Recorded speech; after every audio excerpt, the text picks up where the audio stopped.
afternoon. It's good to be here. I've got to say, I mean, we've obviously had very positive news today, especially in terms of the Swiss economy. We've understood that AI could lead to an 85 billion boost over the next decade.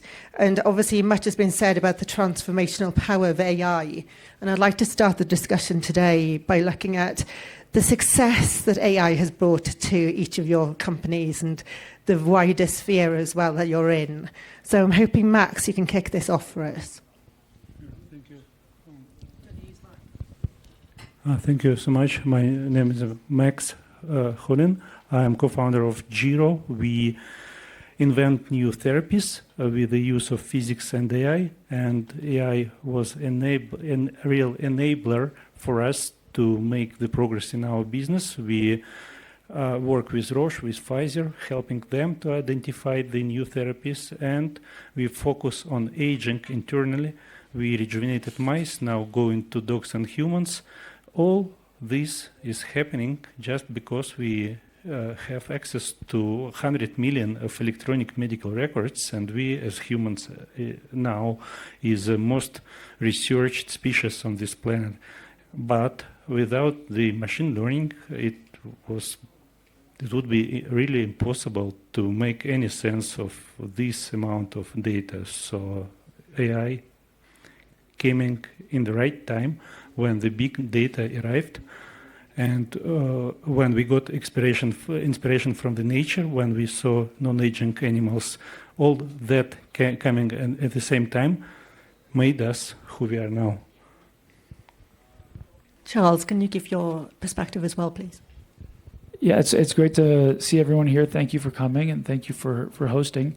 My name is Cully Cavness. I'm co-founder, president, chief strategy officer of Crusoe.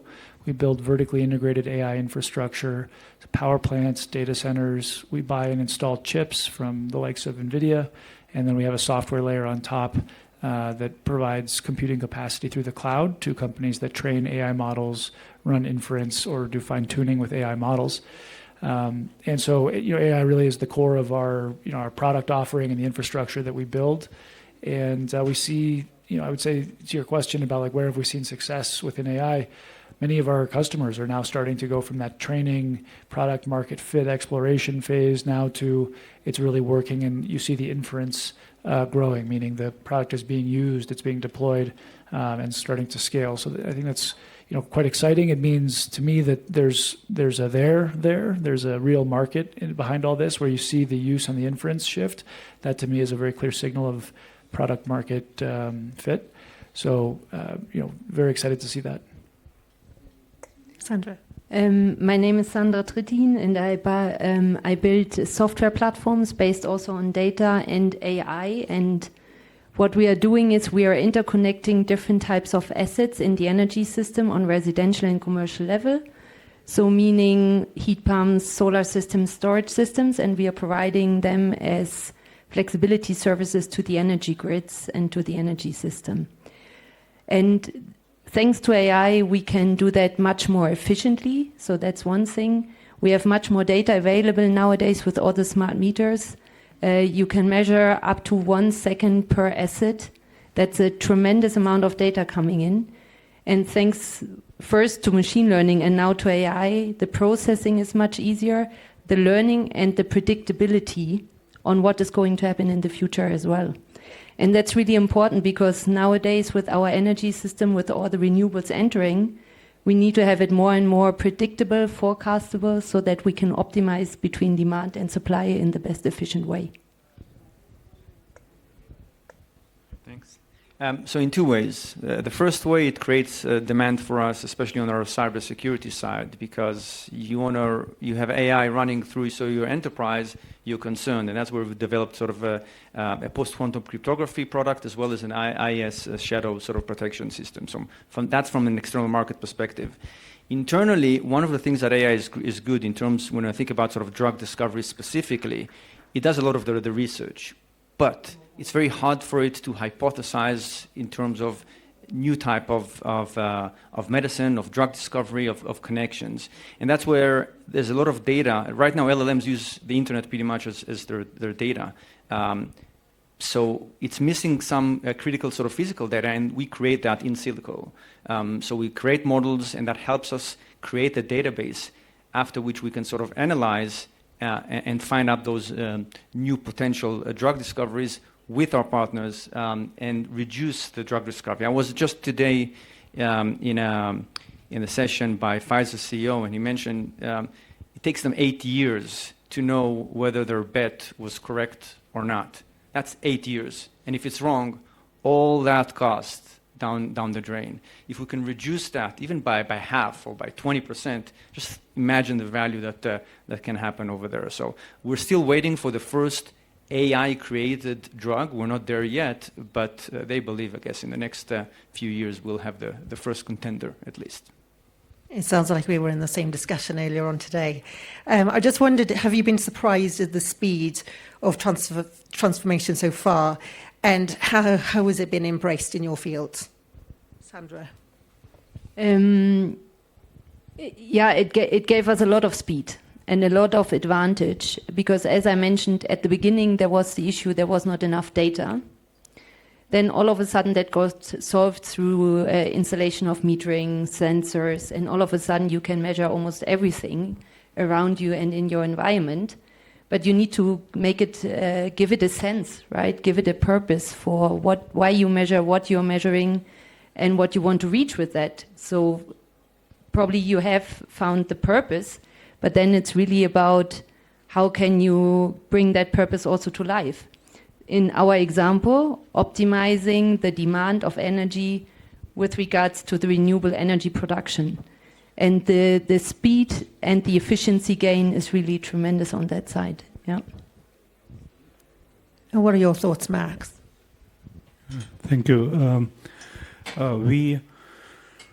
I was amused by the fact, for example, that the Nobel Prize a few years ago went for the people who invented the way to predict 3D structure of the protein, which is like gatekeeping moment, bottleneck in the drug discovery, because a lot of proteins do not have 3D structure, and it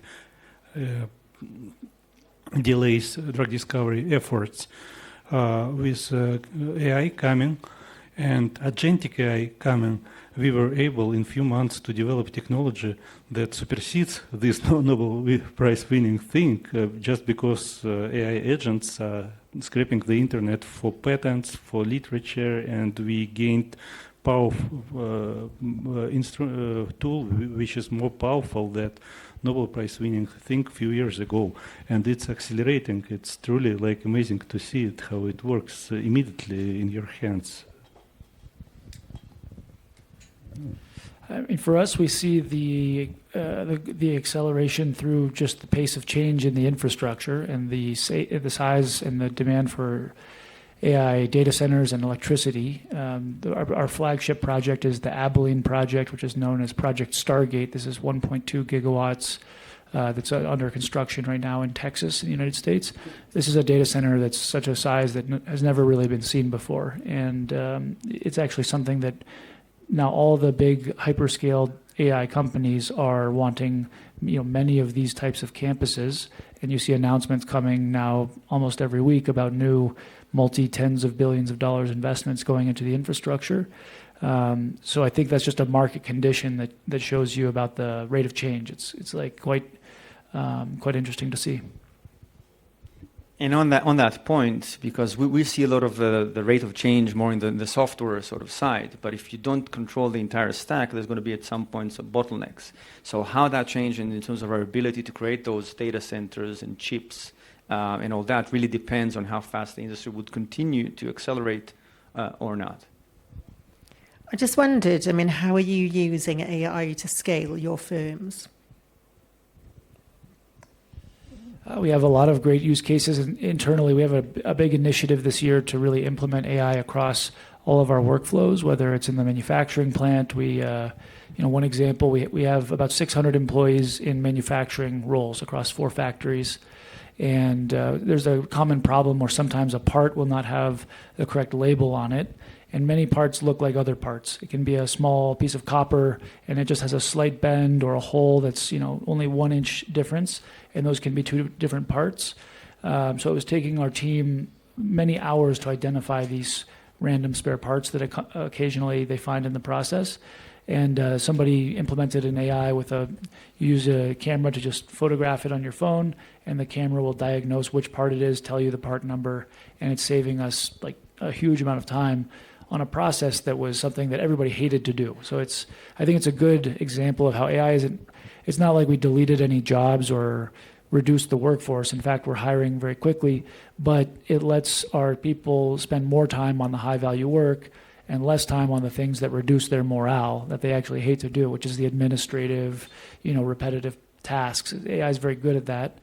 And all the way through the software engineering team. We have 2 big offices in San Francisco and Sunnyvale with our software engineering team, and they're using coding assistants to generate software, and each engineer can produce a lot more code than before, and often it's the sort of like administrative basic building blocks of the code that can be replaced by AI that can just prepare the coding environment and the libraries the way that they want, so that the software engineer can focus on the most creative elements of like how to design and architect the code. So again, it's taking away the drudgery and it's enabling a lot more of the high value work to happen.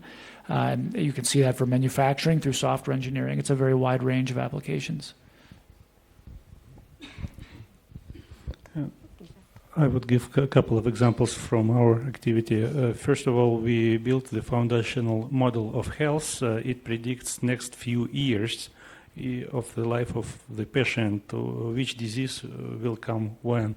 And we use it for drug discovery purposes for Pfizer, for Roche, and other companies, and for our internal drug discovery.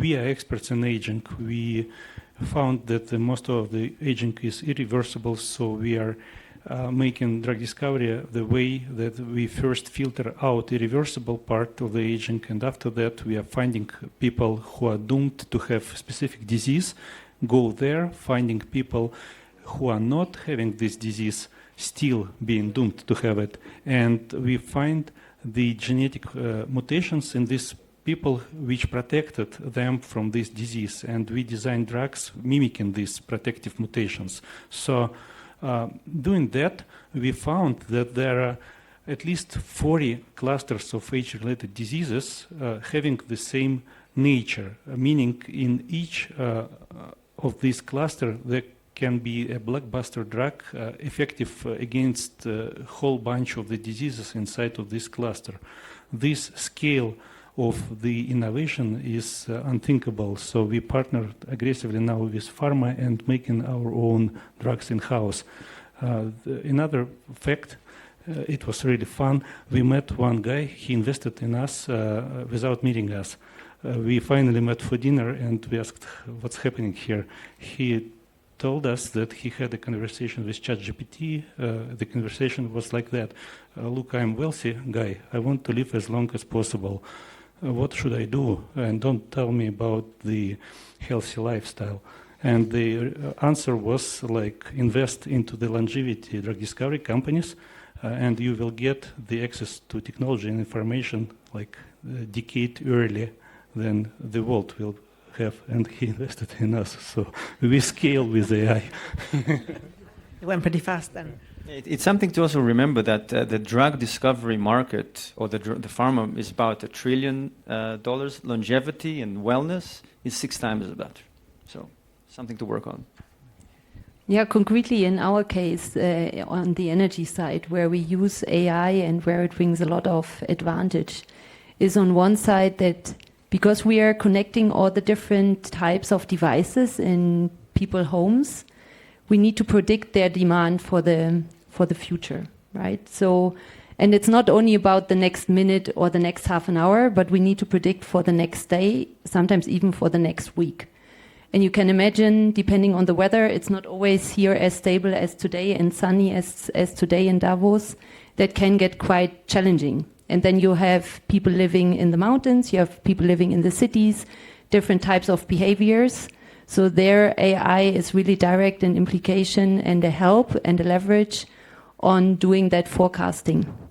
Then, as a next step, once we are providing grid balancing services, the grid operator here in Switzerland, for example, might ask you to turn down 10 megawatts of demand.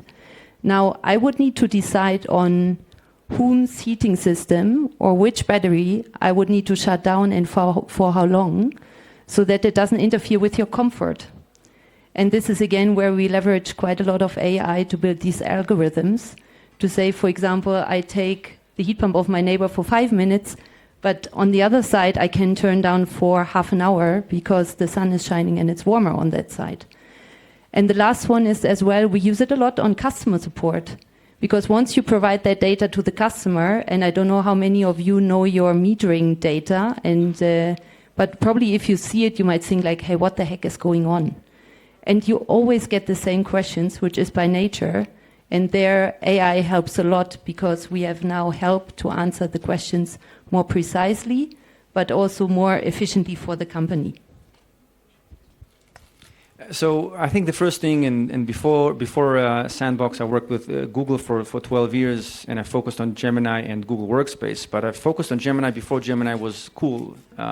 ChatGPT was on, Google wasn't behind, and we tried to do partnership with Gemini, and really they didn't really want to talk to us. Now it's much easier, but I'm no longer there. So first of all, productivity, right? It's helping with content creation and generation of text and all that. It's just much easier right now. Notebook LM is a fantastic tool that I can't recommend enough, and I use it constantly. So Gemini and have sort of Notebook LM, and we use that also on Sandbox. But specifically for our scientific area, so one of the part that we have is quantum sensing. So the world is there's a lot of electrical signals. We have electrical signals ourselves, and some of them are very sort of, it's hard to kind of measure them. They're very small in the brain, in the heart, and you need a quantum sensing machine for that. But there's a lot of noise as well, and the ability to use AI to help the quantum sensor increase the signal, reduce the noise, is what is allowing quantum technologies to accelerate much faster than before. And that's what I meant when I said AI is going to accelerate the arrival of quantum technologies usage, not necessarily quantum computers, but other elements that we could use for various industries. I know that the godfather of AI has been talking here in Davos and saying that AI is too human. I just wondered what your take was on that. I mean, if you had like a specific critique of what AI is like now and how it could be changed in the future. Which godfather of AI this time? Oh, well, like there are so many. There are so many. We'll be here all day if I start listing them. But I was going to say, I mean, what's your perspective on it? I mean, do you think it's what needs to be changed? So right now, I don't think it's human at all. It's manipulative because words are very convincing and he can manipulate. But there's no mental state understanding or emotional state, and I'm working with another company that focuses exactly on that, just like we create LQMs to provide quantitative understanding to the LLM, which will always be the interface, I think, because ultimately we communicate with words. What underlines beneath it is what matters. So they're creating an entire collection centers of EEG with additional sensors. So when you communicate with an LLM, it would know your mental state or emotional state at the time. So taking it a step sort of further upstream, and then you could leverage that with OEM manufacturers of cars, for example, predicting in a way someone's distraction half a second before it, and as a result, getting corrective action. So right now, I don't think it's a human. It's also how you define it and what, but let's see. I haven't had too many experiences with AI where I felt it was too human. I guess speaking from personal experience, I think it's very useful. I am interested to see where the humanoid robots go and how that's the source of so many sci-fi narratives. This could be pretty interesting, but I think right now we're still quite early. It's really only year 3 of this amazing revolution that's underway, and while the technology is already very impressive, I think it's still, it's not persuading me that it's overly human, I guess is what I'm saying. Yeah, for me, it's it's complicated how we define human. What we know for sure, two things. One thing that our probability of dying doubles every 8 years. This is for sure. And we see that AI is accelerating and some force is awakened, So it's also accelerating. We are somewhere in between of this. We definitely should think hard and to use these two processes to stay alive and to live as long and as healthy and as happy as possible, to try to catch this upgoing wave of might of the AI, to implement it, to make us live long, to be indestructible, to be well protected from all kind of risks. This is like more dynamic view on that. Like we don't know if it's human or not, but we definitely see some opportunities and risks that it brings in the future. Thank you. Yeah, probably just to build on what has been said. If you look at us as humans, we have two sides, right? We have the physical workforce, let's say the capability of doing something, of managing a task, and then we have the emotional side, the empathy. And I think on the working side, AI can do a lot, and even if it's not AI by itself, also with robotics. I think it's also getting slower into the emotional side. Also, what you were mentioning currently, it's manipulative. Mine lately asked me to say please. If I asked it something, it told me, can you say please? And then it did something which I found a bit weird all of a sudden. So I think it's something to watch out for, because there are some people who have probably a challenge in differentiating between manipulation and real empathy. And that's then an area where it's getting difficult and complex. But for the moment, it's fine, I think. I was going to say, what are your hopes and fears for the future in terms of AI? I guess that's the biggest question, right? Is it a dystopian outcome or an utopian outcome? And I think for humans, it's very hard to hold both kind of conflicting views at the same time. We're not really good at cognitive dissonance. I would say that even in a utopian outcome could be a dystopian outcome, because in a utopian outcome where you have abundance and everybody has everything, then potentially humans are not built for that, with having no challenges. So there's going to be maybe a like the movie Idiocracy, in the extreme cases. So that's potentially a combination of both of them, but nobody really knows. And I think even the best minds that are focusing it right now, and there was the chat between Demis and Anthropic CEO that talked about it yesterday. Once it reaches the point of rapid recursive self-improvement, all bets are off. Nobody knows. Even they don't. So just hope for the best. I know we've only got a couple of minutes left, so sorry to ask you all to be brief. Yeah, I'm quite optimistic, actually. I feel I'm a student of the history of the energy industry, and I think if you look at, there's a chart that's very much burned in my mind, which is the GDP per capita over a long time series. It's like very flat, and life is terrible for basically everyone unless you're the king. And then the whole energy economy of the world at that time was whatever you could eat and metabolize and lift with your muscles. That was basically the energy system. And then we had the Industrial Revolution. We could access chemical energy to do physical work. And the chart goes completely vertical until you have something like today we have in Davos. A lot of prosperity for a lot of people. It's not perfect, but it's immensely better than it was before. And for most of us, we can't imagine what it would have been like to live in 500 AD with the only energy system being whatever you could eat and metabolize. Today, the intellectual work system we have is whatever you can eat and metabolize and think. And I suppose we just went through the ability to have now chemical energy do intellectual work for us. And it may be that in 10 years, 100 years, we look back and we realize we're still in the flat part right now today. We can't imagine how impoverished we are right now in this room, that we couldn't have any machines do any problem solving for us. Like, what a crazy scenario they will think that was. And if that's the outcome, it's the quality of life difference between now and 500 AD is between now and the hopefully near future. I don't know exactly what that means, how it will look, but I think that's probably better for a lot of people. Yeah, I like the example of former U.S. President Jimmy Carter. He lived long enough to have his skin cancer when he was 90 years old. And a couple of years before the futuristic pure magic technology had been introduced to market, immunotherapy Keytruda, he got exposed to this futuristic technology and received 10 more years of life. So like it or not, we are all Jimmy Carters now. We are in this race. And in this race, the fundamental question is about future. Will we be in this future? Will we be still alive in this future?